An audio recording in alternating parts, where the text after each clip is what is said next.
میرے ساتھ رہیے گا. نماز پڑھنا واجب ہے, روزہ رکھنا, حج کرنا, زکوٰۃ دینا, تو جان بچانا کیا ہے؟ واجب ہے. زلزلہ آئے حکم ہے گھر سے باہر نکل آؤ, آگ لگ جائے گھر سے باہر نکل آؤ. کیوں؟ جان بچانا واجب ہے. تو نوح کا بیٹا بھی تو ایک واجب پابند کرنے گیا. جیسے نماز واجب, روزہ واجب, حج واجب, وہ بھی ایک واجب پابند کرنے گیا. اس پر عذاب کیوں آیا؟ آواز آئی کہ واجب پر عمل کیا مگر کشتی نجات کے باہر کیا.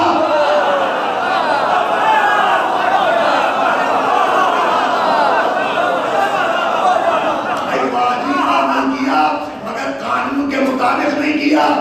قانون یہ بنا تھا کہ جان بچانا واجب ہے, مگر جب عذاب آئے تو پہاڑ پر جا کے جان نہ بچانا. کیا سن رہے ہیں؟ کشتی کے اندر جا کے آ کے جان بچانا.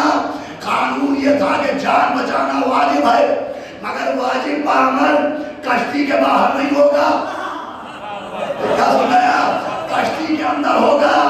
اب جس نبی نے بتایا کہ نماز واجب ہے, روزہ واجب ہے, حج واجب ہے, ہم نے پوچھا اہل بیت کیا ہے؟ کشتی ہے.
ایک صلوات پڑھے تمہارا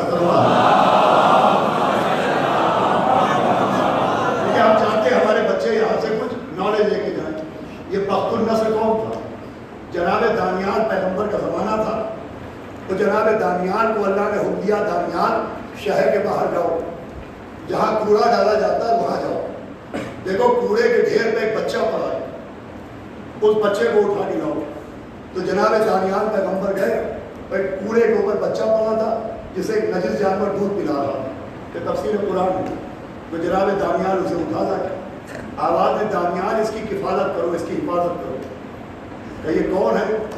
کہا اس کی ولدیت ہم تمہیں نہیں بتائیں گے، اس کا باپ نامعلوم ہے، اس کی ولادت نجس ہے، مگر اس کی کفالت کرو۔ کہا کیوں؟ کہا ایک دن ہم اسے حکومت دیں گے، اسے تاج و تخت دیں گے، اور اسے بنی اسرائیل کے اوپر عذاب بنا کے نازل کریں گے۔ بس صلوات پڑھے محمد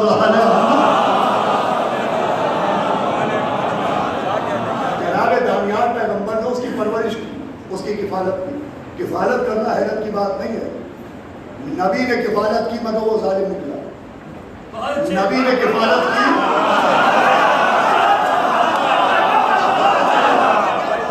مگر وہ صفاق نکلا۔ کیوں؟ کہا اس لیے کہ ولادت میں نجاست تھی۔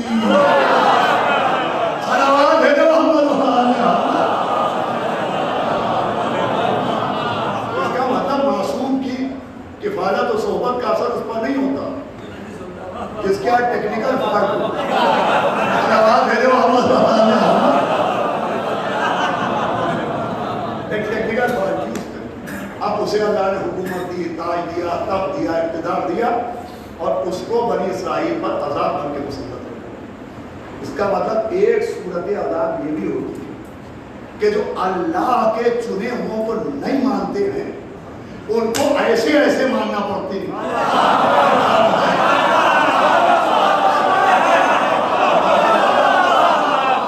یہ بھی اللہ کا انتظام ہے کہ تم ہمارے منتخب کردہ کو نہیں مانو گے تو ہم ایسوں کو منوائیں گے تو تمہارے لیے عذاب بن جائیں گے۔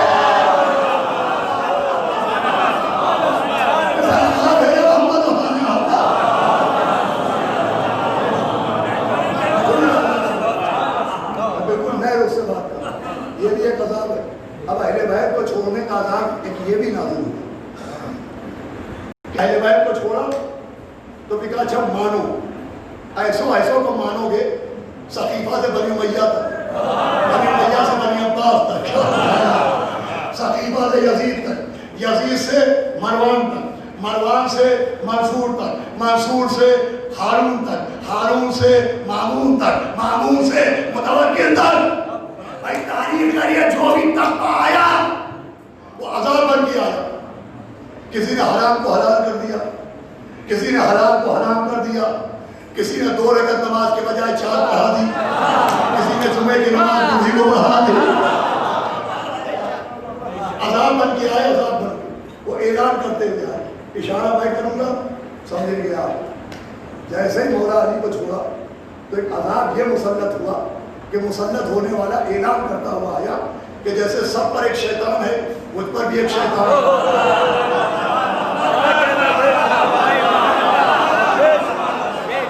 جیسے سب پر ایک شیطان ہے مجھ پر بھی ایک شیطان ہے، اور جب وہ مجھے ٹیڑھا کر دے تو تم مجھے سجدہ دے۔ یعنی خود اپنے ٹیڑھے ہونے کا اعلان کیا کہ میں ٹیڑھا ہوں، میں ٹیڑھا ہوں۔ لیکن لفظ تو غیر فصیح ہے مگر نتیجہ بڑا حسین ہے۔ یہ بھی اللہ کی جانب سے ایک عذاب نازل ہوا کہ علی کو چھوڑا تو ٹیڑھا ملا۔ علی کون ہے؟ صراط مستقیم۔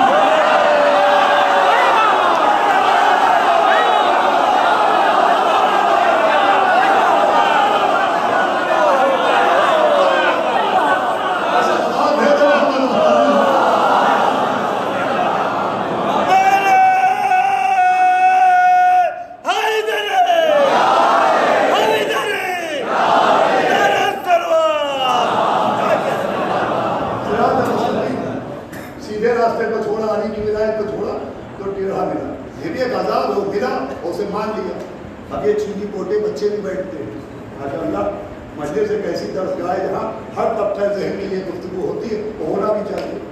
ہمارے لڑکوں کو شوق ہوا، اب بچے آج کے بچے گھر کے کھانے زیادہ باہر کے کھانے پسند کرتے ہیں، سویگی ہے اور زومیٹو ہے، کیا کیا ہوتا ہے تمہیں کو زیادہ یاد ہوگا۔ اسی میں یہ چپس ہے، یہ انکل چپس ہے، یہ فلاں. ہمارے لڑکے ایک دن خرید کے لائے کرکرے. تو کرکرے کھانے میں حیرت نہیں ہوئی، اس کا ایڈ آیا. ایڈ تھا کہ ٹیڑھا ہے پر میں سمجھا یہ جملہ کہاں سے آیا.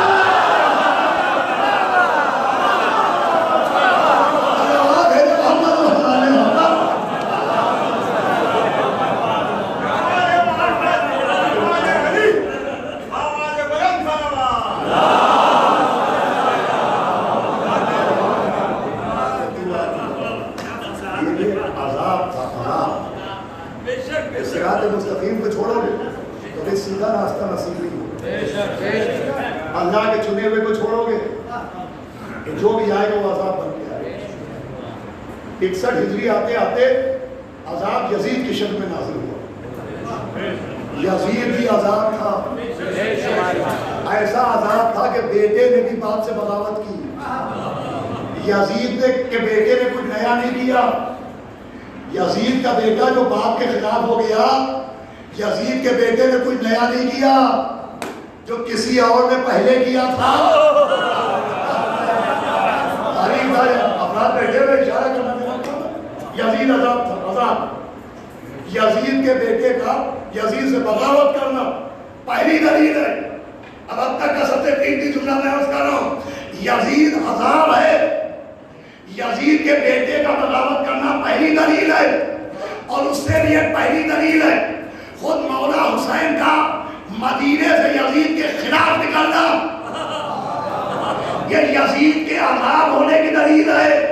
یہ جملہ سنیے گا، یہ 28 رجب کو امام حسین یزید کے مقابلے کے لیے نہیں نکلے ہیں، یہ عذاب سے بچانے کے لیے سفینہ نجات.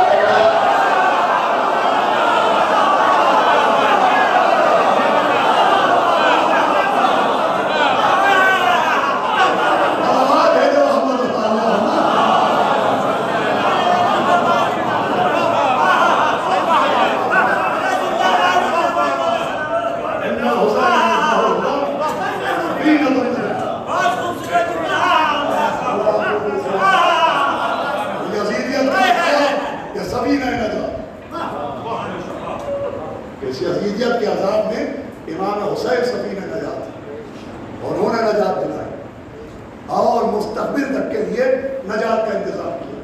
اب یہ سنیے گا 5 منٹ میں، اور بہت اہم بات. امام حسین نے جہاں گھر دیکھے، ابھی مصائب نہیں ہیں، آنکھوں میں آنسو آئے تو مقصد مجلس ہے، اس سے میں روکتا بھی نہیں. امام حسین نے صرف گھر دیکھے، سر دیکھے، یزیدیت کے عذاب سے نہیں بچا.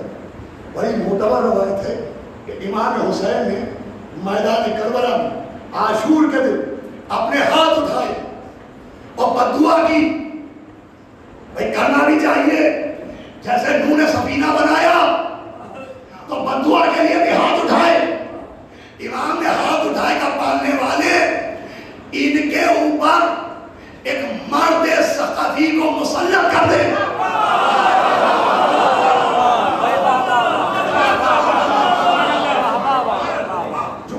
چن چن کے انتخاب ہو اور ان میں ایک کو نہ چھوڑے. یہ بڑی معتبر امام حسین کے لبوں سے جاری دعا ہے کہ ان یزیدیوں پر ایک مرد ثقفی کو مسلط جو ان میں سے ایک کو نہ چھوڑے. علماء نے بتایا مرد ثقفی جسے کہا وہ کوئی اور نہیں ہے، مختار ثقفی.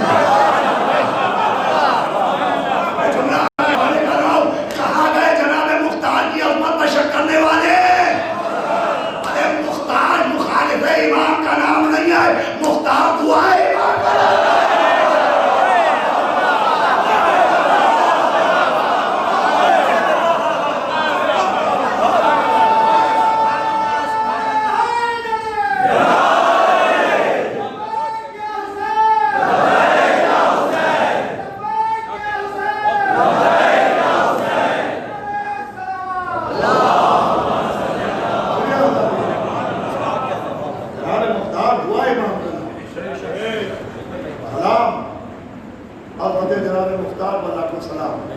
اب آخری بات، اس کے بعد مسائل. اب امام نے کہا تھا کہ چن چن کے بدلہ ایک کو نہ چھوڑے، تو مختار نے ایک کو نہ چھوڑا. تو دیکھیں طریقہ انتقام کیا نکالا. مولا کے صدقے میں موقع ملا ہے تو آپ کے سامنے پیش کر دینا چاہتا ہوں. جناب مختار نے جہاں تلوار کے ذریعے اور مختلف طریقوں کے ذریعے امام حسین کے قاتلوں کو واصل جہنم کیا, تو واصل جہنم کے کرنے کے ساتھ ساتھ ایک عجیب و غریب کام کیا.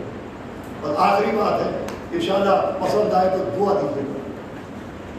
وہ کام یہ تھا کہ جناب مختار ثقفی نے عمر سعد کے گھر کے دروازے پر کچھ عورتوں کو بٹھایا تو کہا صبح شام یہاں بیٹھ کے نوحہ پڑھو. بڑی معتبر روایت سنا رہا ہوں. جناب مختار نے کچھ عورتوں سے کہا یہاں بیٹھ کے امام حسین پر نوحہ پڑھو, امام حسین پر گریہ کرو, تاکہ لوگوں کو معلوم ہو کہ اس گھر میں قاتل حسین رہتا ہے. جناب مختار ثقفی نے عورتوں کو, جناب مختار ثقفی نے عمر سعد کے گھر کے دروازے پر بٹھایا, تو یہاں بیٹھ کے نوحہ پڑھو تاکہ آنے جانے والوں کو پتہ چلے کہ اس گھر میں امام حسین کا قاتل رہتا ہے. اب یہ وہ عمل تھا کہ جب عمر سعد کو پتہ چلا تو اتنا گھبرایا کہ نہ جانے کس کے پاس گیا سفارش کی کہ مختار سے کہہ دو کہ ان عورتوں کو ہمارے گھر کے دروازے سے ہٹا دیں, عورتیں ہمارے گھر کے دروازے پر نوحہ نہ پڑھیں. سلام حکمت مختار پر. قیامت تک کے لیے حسین کے قاتلوں کی پہچان بتائی.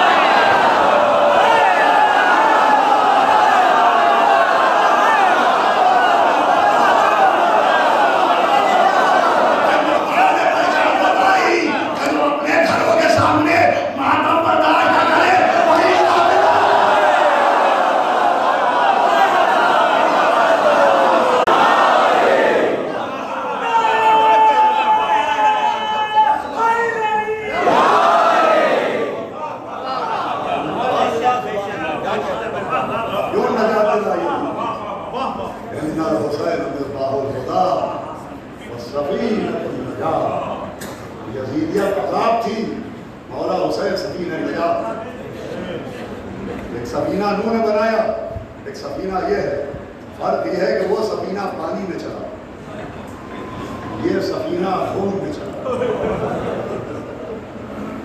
اس سفینے کو لکڑی سے چلایا جا رہا ہے, اس سفینے کو عباس کے کنے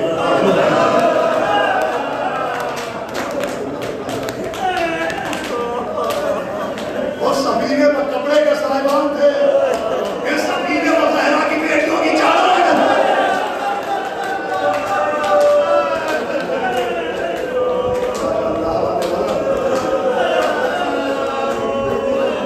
یہ عجیب سفینہ, یہ ایسا سفینہ تھا جو خون میں چلا.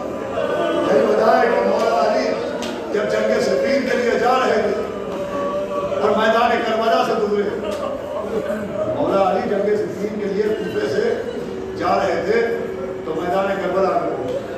عبداللہ ابن عباس کہتے کہ میں نے دیکھا مولا علی رخسارے پر اپنا سر رکھے, اتنے میں علی جیسے سابر روتے ہوئے اٹھے, گر جاتے تھے. ابن عباس کہتے میں نے پوچھا یا علی آپ کے جیسا سابر اور کس طرح سے گریا فرما آواز کی. ابن عباس ابھی ہم نے خواب دیکھا. کیا خواب دیکھا؟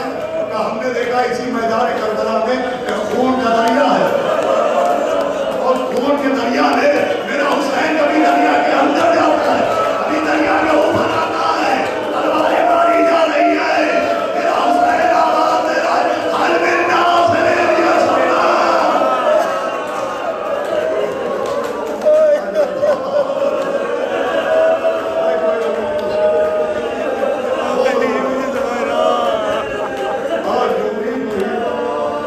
اس سے پہلے بھی محرم آتا تھا اور رونے سے کبھی دل بھرے ہی نہیں. یہ سارا تو دل اور کام رہا ہے. نہ جانے کتنے آنسو ہماری آنکھوں کے پردے کے پیچھے ہوئے, نہ جانے کتنی حسرتیں ہمارے دل کے اندر. عزیزوں, مولا حسین رسول کے دریا میں کبھی اوپر جاتے ہیں, کبھی خون کے دریا میں نیچے آتے ہیں. حسین تو نامی مرضی ہے, اس پہ رونے سے دل کہاں بھرے گا. تصور